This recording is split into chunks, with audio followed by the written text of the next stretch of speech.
Fill up हो रहा था उस समय भी आई थिंक 1000 और 1500 के अप्रॉक्स एप्लीकेशन फ़ी हुआ करता था। तो वो पैसे मतलब कभी रहते नहीं थे मेरे पास, मतलब तो वो भी पैसे जो है वो हमारे सर ने ही प्रोवाइड किया हुआ था। और जब IIT JEE एडवांस पढ़ाई स्कॉलरशिप से फॉर्म दोस्तों ने भर दिए, टीचर्स ने भर दिए और उसके बाद आप आज गैजेटेड ऑफिसर बन चुके हैं, ये बहुत इंस्पायरिंग चीज़ है। चलो थोड़ा सा नमस्कार दोस्तों, कैसे हैं आप सभी। उम्मीद करता हूं आप लोग बहुत अच्छे होंगे, आप लोग की तैयारी बहुत अच्छी चल रही होगी। मैं आलोक सिन्हा आप सभी का स्वागत मेरे यूट्यूब चैनल द एस्पायरेंट में करता हूं।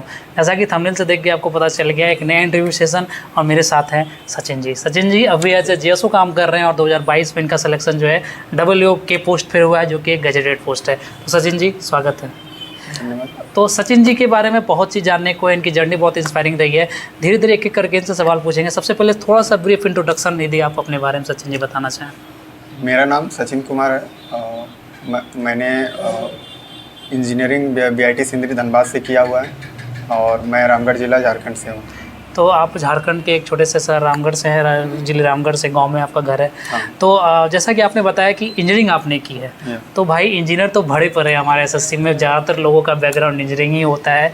तो थोड़ा सा मैं डिटेल में जानना चाहूँगा सचिन जी, चूँकि आपकी एजुकेशन कैसे हुई, स्कूलिंग आपकी कैसे हुई और फिर इंजीनियरिंग से फिर कैसे आपने SSC CGL तक का सफ़र तय किया, क्या क्या चीज़ें, ये कैसा रहा आपका एजुकेशन बैकग्राउंड, थोड़ा डिटेल में बताएँ।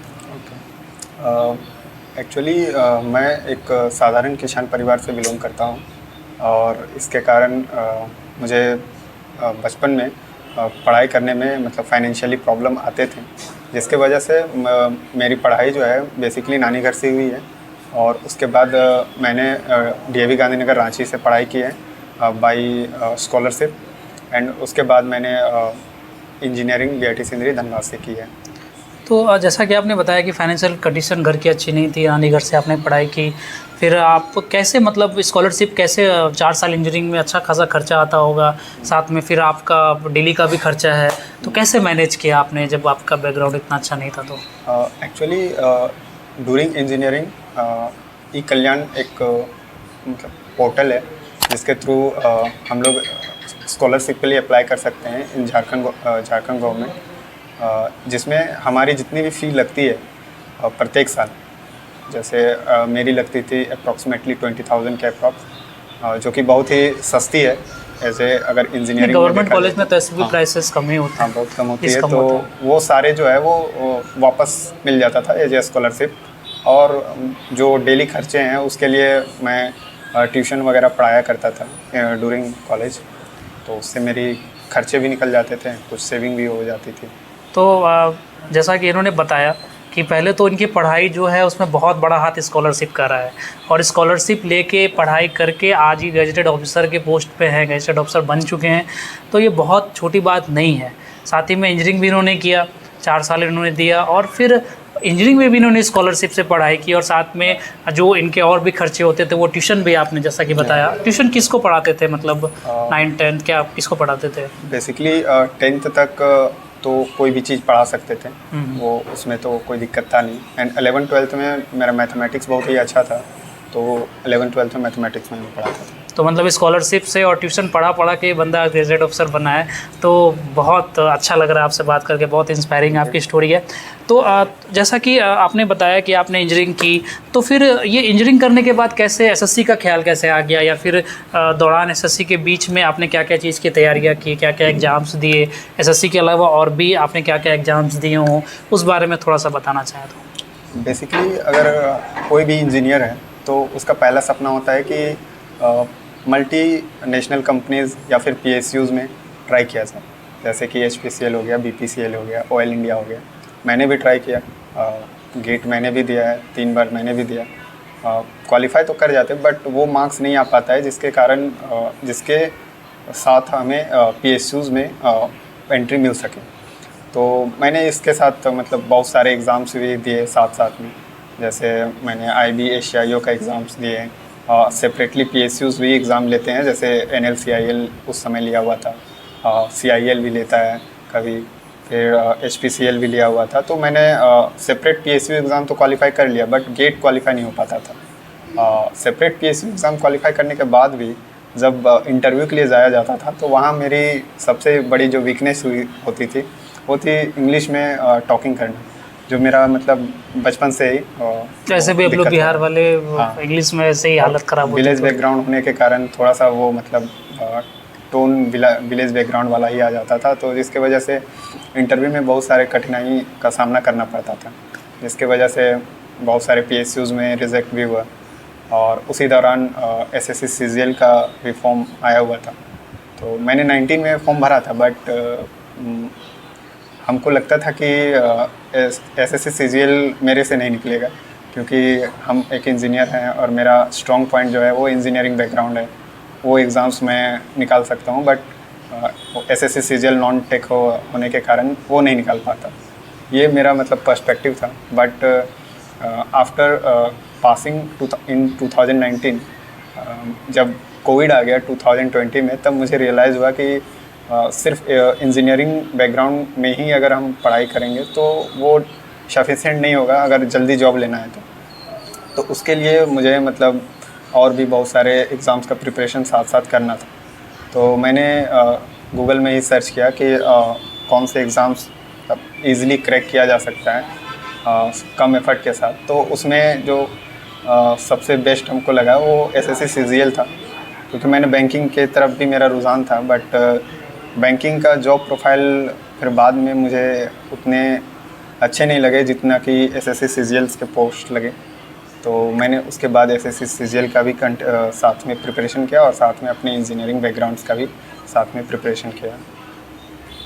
तो जैसा कि आपने बताया कि आपने बहुत सारे PSUs के एग्ज़ाम दिए, SSC CGL, उसके बाद आपको जॉब चाहिए था, तो फिर आपने थोड़ा सा गूगल वगैरह का तैयारी करके, मैं थोड़ा आऊँगा, थोड़ा सा पीछे लेके चलना चाहता हूँ आपको। जैसा कि आपने मुझे बताया कि बहुत सारे केसेस आपके साथ ऐसे हुए थे कि आपके पास फॉर्म भरने के पैसे नहीं होते थे और मतलब घर की माली हालत तो ऐसे ही ख़राब थी।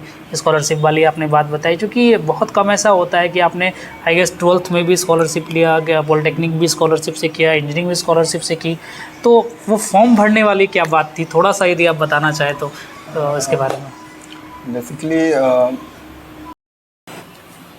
ड्यूरिंग माई क्लास 12th, जब मैं IIT JEE का तैयारी कर रहा था, उस समय IIT JEE मेंस के लिए जब फॉर्म फिलअप हो रहा था, उस समय भी आई थिंक 1000 और 1500 के अप्रॉक्स एप्लीकेशन फ़ी हुआ करता था। तो वो पैसे मतलब कभी रहते नहीं थे मेरे पास, तो वो भी पैसे जो है वो हमारे सर ने ही प्रोवाइड किया हुआ था। और जब IIT JEE एडवांस का भी फॉर्म भरना था तो उस समय भी सर ने ही प्रोवाइड किया हुआ था। But unfortunately IIT JEE advance तो मेरा से क्वालिफाई नहीं हुआ, बट IIT JEE मेंस मैंने क्वालिफाई किया था एंड उसमें मेरी रैंक भी अच्छी थी। बट JCEC एक झारखंड कंबाइंड एग्ज़ाम होता है जिसमें झारखंड के गवर्नमेंट कॉलेजेस और प्राइवेट कॉलेजेस में एडमिशन होता था उस समय। तो उसके थ्रू मेरी रैंक 154 थी और उससे मुझे BIT सिंदरी धनबाद मिल चुका था। तो एडमिशन लेने के बाद फिर मुझे NIT मिला, बट फिर मैं दोबारा कॉलेज चेंज नहीं करना चाहा, क्योंकि एक बार फ़ी लगने के बाद वो फिर रिफ़ंड होने में बहुत ही दिक्कत होता है। तो भाई बहुत मतलब आश्चर्य भी हो रहा है सुन के कि पढ़ाई स्कॉलरशिप से, फॉर्म दोस्तों ने भर दिए, टीचर्स ने भर दिए, और उसके बाद आप आज गैजेटेड ऑफिसर बन चुके हैं। ये बहुत इंस्पायरिंग चीज़ है। चलो थोड़ा सा आप इन शॉर्ट, जैसा कि आपने बताया कि आपने इंजीनियरिंग वगैरह की तैयारी की थी, थोड़ा सा आप यदि बताना चाहें कि प्रिपरेशन कैसे किया, मतलब मुझे लगता है कि बहुत इंजीनियरिंग से भी आपको बहुत चीज़ों की मदद मिली होगी। इन शॉर्ट यदि आप थोड़ा बताना चाहें कि जो 4 पेपर हैं हमारे, या AAO का जो पेपर होता है, एक JSO का भी आपने JSO भी आप काम किए हैं, तो JSO का पेपर, AAO का पेपर और बाकी मैथ, इंग्लिश, रीजनिंग, ये सारी चीज़ें कैसे की आपने? बेसिकली अगर मतलब इंजीनियर हैं अगर हम लोग, तो एक्सपेक्ट किया जाता है कि हमारी जो है वो क्वांटिटेटिव एप्टीट्यूड या फिर लॉजिकल रीजनिंग ये मतलब हमारी अच्छी होगी। और बेसिकली मेजॉरिटी इंजीनियर्स का होता भी है, क्योंकि हम लोग क्लास 12th में भी हमारे मैथ्स अच्छे रहते हैं, तो वो हो जाता है। इंजीनियर जो भी है वो उसका मैथ, रीजनिंग ये अच्छा ही होता है। और बचा इंग्लिश, तो इंग्लिश के लिए पूरे इंजीनियरिंग जो होता है वो इंग्लिश में ही होता है पढ़ाई। तो 4 साल हम लोग पूरे जो बुक्स हैं वो इंग्लिश में ही पढ़ते हैं। तो इंग्लिश के लिए वो ग्रामेटिकल जो भी चीज़ हैं वो उससे थोड़े बहुत कवर हो जाती है, और बाकी जो कवर अगर ना हो पाए तो उसके लिए सेपरेट बुक्स आप प्रीफर कर सकते हो। जैसे नीतू सिंह की मैम की आप बुक देख सकते हो, और न्यूज़पेपर वगैरह रीड कर सकते हो, और वोकैब के लिए भी बहुत सारे बुक्स मार्केट में अवेलेबल है, वो कर सकते हो। और रहा बात जीके का, तो जीके जान रहे हैं कि क्वेश्चन जो है वो अनप्रेडिक्टेबल ही रहता है हमेशा। तो उसके लिए एटलीस्ट है कि आपको लूसेंट एक बार 2 बार कम से कम रीड किया होना चाहिए, ताकि उससे बेसिक आइडिया हो जाए कि क्या मतलब जीके में होता है एक्चुअली।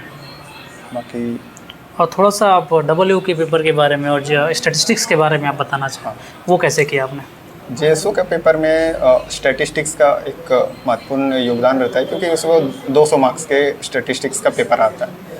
तो उसके लिए आप अगर ज़्यादा ना पढ़ना चाहो तो मैथमेटिकल स्टैटिस्टिक्स गुप्ता की एक बुक आती है, वो आप अगर थोरोली पढ़ लोगे तो आई थिंक 200 में 180 190 आपसे कम नहीं होने वाला है, उससे ज़्यादा ही रहेगा, उससे कम नहीं जाएगा। तो और AA के लिए आप ऐसे तो मार्केट में बहुत सारे बुक्स अवेलेबल हैं, बट एक आई थिंक गर्ग सर का बुक मार्केट में अवेलेबल है, जो 11th-12th में अकाउंटेंसी के लिए बहुत ही फेमस बुक है। अगर जो अकाउंट्स के होंगे वो जान रहे होंगे। और इकोनॉमिक्स के लिए आप NCERT मोर देन सफिशिएंट है। बट अगर आप और भी ज़्यादा डिटेल में जाना चाहो तो मैंने तेज प्रताप सर का भी नाम बहुत सुना हुआ है, आप उनसे भी हेल्प ले सकते हो अकाउंट्स के पेपर्स के लिए, अकाउंट्स और इकोनॉमिक्स के लिए। तो आपने पार्टिकुलर सब चीज़ों के बारे में बताया, सब्जेक्ट आपने तैयारी कैसी की, एजुकेशनल बैकग्राउंड कैसा है, फैमिली बैकग्राउंड आपका कैसा है। अब थोड़ा सा मैं आता हूँ जेएसओ के जॉब पर। आप जेएसओ से काम कर रहे हैं, फिर जो कि एक फील्ड जॉब है, फिर आपने AA ज्वाइन किया जो भी एक फील्ड जॉब है। तो क्या मोटो रहा ये जेएसओ में आने का, या जेएसओ आपके अकॉर्डिंग कैसी जॉब है, और फिर AA आपने क्यों चुना, क्या था ये कहानी? एक्चुअली जब जेएसओ के लिए मेरा जब सिलेक्शन हुआ था, उस दौरान मेरे पास अप्रॉक्सीमेटली 3-4 जॉब्स हो चुके थे। तो मुझे कन्फ्यूज़न था कि मुझे जाना कहाँ है, कि जेएसओ चुना जाए या अदर्स जो ATC था, और भी बहुत सारे जॉब्स में मैंने क्वालिफाई किया था। बट शुरू में मेरा मन नहीं था कि जेएसओ मतलब लोग कुछ रिव्यू अच्छे नहीं दे रहे हैं। बहुत सारे मेरे IIT दिल्ली के भी दोस्त थे, तो वो बता रहे थे कि उनके जो दोस्त हैं वो बहुत ही पछता रहे हैं जेएसओ का जो प्रोफाइल को लेके। तो मुझे भी बहुत सारे मतलब दिक्कत हुआ कि क्या मुझे जेएसओ चुनना चाहिए या नहीं चुनना चाहिए। फिर मैंने बहुत सारे मतलब लोगों से पूछताछ की, यूट्यूब में सर्च मारे, फिर आलोक भाई का यूट्यूब चैनल मिला मुझे, तो इन्होंने बहुत ही अच्छे से बताया हुआ है कि जेएसओ का जो जॉब प्रोफाइल है वो उतना हेक्टिक नहीं है जैसा लोग समझते हैं, क्योंकि इसमें ट्रैवल है, इसमें आपको बाहर खाना पड़ेगा। तो अगर आपको इससे दिक्कत है तो जेएसओ फिर आपके लिए नहीं है, क्योंकि इसमें ट्रैवलिंग रहेगा ही। अगर आपको ट्रैवल पसंद है तो फील्ड जॉब आप ही के लिए बना हुआ है, आपको कहीं घूमने का भी मौका मिलेगा, इसमें डिफरेंट फूड टेस्ट करने का मौका मिलेगा। अगर आप कहीं वैसे जगह पोस्टेड हैं जहाँ पर आपको डिफरेंट क्यूजिन्स का, जैसे हम लोग नॉर्थ ईस्ट में हैं, तो हम लोग नॉर्थ ईस्ट में हैं तो हम लोग आसमीज़ खाना, फिर अरुणाचल प्रदेश के भी बहुत सारे मतलब क्यूजिन्स को हम लोग टेस्ट करते हैं। तो मैंने हमेशा बताया है कि जेएसओ के बारे में कि सिंपल सा बात है, पर्सन टू पर्सन वेरी करता है। मेरे लिए सचिन जी के लिए ये इतना टफ नहीं है। हालांकि कोई और जो बंदा देख रहा होगा, हो सकता है मेरी बात से सहमत ना हो सकता है उसके ऑफिस के सर्कमस्टांसेस अलग हो, उसका सिचुएशन अलग हो, लेकिन आपको एक जॉब चाहिए, एक लेवल 6 की जॉब है, साथ ही में टीए वगैरह लगा के सैलरी अच्छी हो ही जाती है, आप 4600 ग्रेड पे की सैलरी पा लेता है। तो मेरे हिसाब से जेएसओ में आप आ सकते हैं, अच्छी जॉब है। और फिर आपने AA चुना, AA भी फील्ड वर्क है। तो AA आप जैसे अभी आपका अलॉटमेंट नहीं आया, बहुत जल्दी आप AA में जाने वाले हैं। हालांकि AA के बारे में मैं इनसे रिक्वेस्ट करूंगा कि जब ये ज्वाइन कर लें तो एक और वीडियो मैं इनसे बनाऊं, इनसे सारी चीज़ें पूछूं, जिस भी डिपार्टमेंट में आपका सिलेक्शन हो वहाँ पे आप कैसे कैसे काम करते हैं। मोटा मोटी तो लोगों को पता है, फील्ड जॉब होते हैं, ऑडिट का काम होता है। तो जैसो की वर्क प्रोफाइल पे भी बात हो गई, इनके पूरे बैकग्राउंड के बारे में बात हो गई। सच में बहुत इंस्पायरिंग जर्नी है इनकी। स्कॉलरशिप से लेकर के उन्होंने गैजेट ऑफिसर तक का सफ़र तय किया है, जो कि बहुत छोटी बात नहीं होती है, सबके बस की बात नहीं होती है। तो मुझे बहुत अच्छा लगा पर्सनली, मैं आपको बताऊँ आपके बारे में ये सारी चीज़ें जान के। सच में इतना आसान नहीं था आपके लिए यहाँ तक पहुँचना। चलो अब हमारा वीडियो थोड़ा समाप्ति पर है, और थोड़ा सा मैं मोटिवेशन चाहता हूँ उन बच्चों के लिए जिनकी फैमिली बैकग्राउंड अच्छी नहीं है, जिनका एजुकेशन बैकग्राउंड अच्छी नहीं है, जो तैयारी कर रहे हैं लेकिन हो नहीं पा रहा है, या नए नए CGL में आए हैं। उनके लिए आप क्या कहना चाहेंगे? कैसे खुद को मोटिवेटेड रखें? कैसे आपने इतने एडवर्स सिचुएशन होने के बाद भी, पैसे नहीं होने के बाद भी अपने एजुकेशन अपना चालू रखा, और एक तरह से कहूँ तो रास्ता आपके लिए बनते चला गया, आप आगे बढ़ते चले गए, खुद ब खुद रास्ता आपके लिए बनते चला गया। तो क्या बोलना चाहेंगे लोगों को जो कि ये वीडियो देख रहे हैं? प्रिपरेशन के दौरान सबसे इम्पोर्टेंट जो होता है वो डिस्ट्रैक्शन होता है। अगर आप डिस्ट्रैक्शन से अगर जितना भी दूर जैसे डिस्ट्रैक्शन आपका फैमिली रिलेटेड भी हो सकता है, फैमिली इशूज़ हो सकते हैं, प्यार व्यार का चक्कर भी हो सकता है, वो भी हो सकता है, और तो वो सबसे डिस्ट्रैक्शन से आप जितना दूर रहो उतना अच्छा है।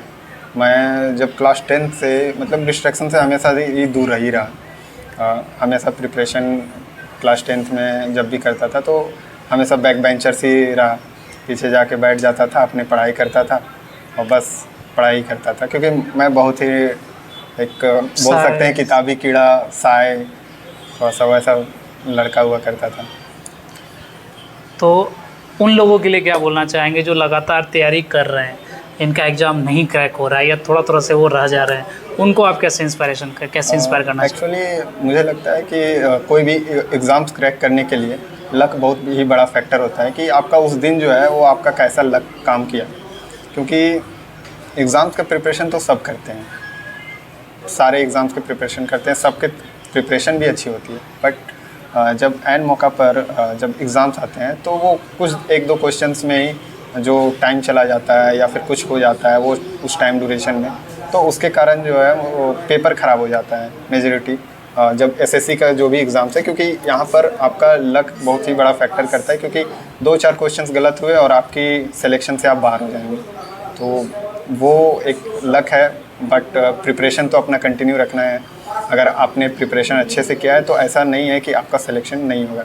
वो अभी नहीं हो रहा है, दोबारा भी नहीं हो तो तीसरा बार ज़रूर होगा, तीसरा नहीं तो चौथा बार ज़रूर होगा, लेकिन होगा ही। तो मतलब ये है कि भाई लगे रहो, भीड़ रहो। यदि हार मिल रही है, आपको निराशा मिल रही है, तो इसका मतलब है कि आशा भी नज़दीक है। यदि आप एग्ज़ाम फेल कर जा रहे हो, इसका मतलब है कि बहुत जल्दी पास भी करोगे, बहुत जल्दी क्रैक भी करोगे। जो भी बंदे ये इंटरव्यू मेरा देख रहे हैं, जो भी सचिन जी की जिन्होंने भी कहानी सुनी, जो मेरी कहानी से वाकिफ़ है, मेरे बारे में आपको पता है कि मैंने भी कितनी मुश्किल से साथ ये जॉब लिया है। मैंने लाइफ में बहुत कुछ छोटी मोटी चीज़ें मैंने भी अचीव की है। तो एंड ऑफ द स्टोरी ये है कि आप पढ़ते रहें, अपना काम ईमानदारी से करते रहें, और जो बंदा लगा रहता है ना, उसका एक ना एक दिन हो ही जाता है। तो सचिन जी बहुत बहुत धन्यवाद आपका कि आपने कीमती समय हमें दिया, और बहुत जल्दी आप जाने वाले हैं यहाँ से WO बन के, तो भविष्य के लिए बहुत बहुत शुभकामनाएं मेरे तरफ से। और जब आप WO बन जाए तो एक इंटरव्यू और मुझे दें और अच्छे से वो पूरी डिटेल से चीज़ें बताएं WO के बारे में। और आप लोग को पता है क्या करना है, वीडियो यदि अच्छा लगा होगा तो चैनल को सब्सक्राइब करते ही जाना, वीडियो को लाइक कर देना, हमारे सचिन जी के लिए लाइक कर देना। बहुत ही भोली वाली पर्सनैलिटी, बहुत अच्छा लगता है इनके साथ काम करके। और इस तरह की वीडियोस देखने के लिए चैनल को सब्सक्राइब करना है। वीडियोस आती रहेंगी और भी सारे टॉपिक्स कवर होते रहेंगे। चलो जल्दी ही मिलता हूँ अगले किसी वीडियो में, तब तक के लिए जय हिंद। जय हिंद।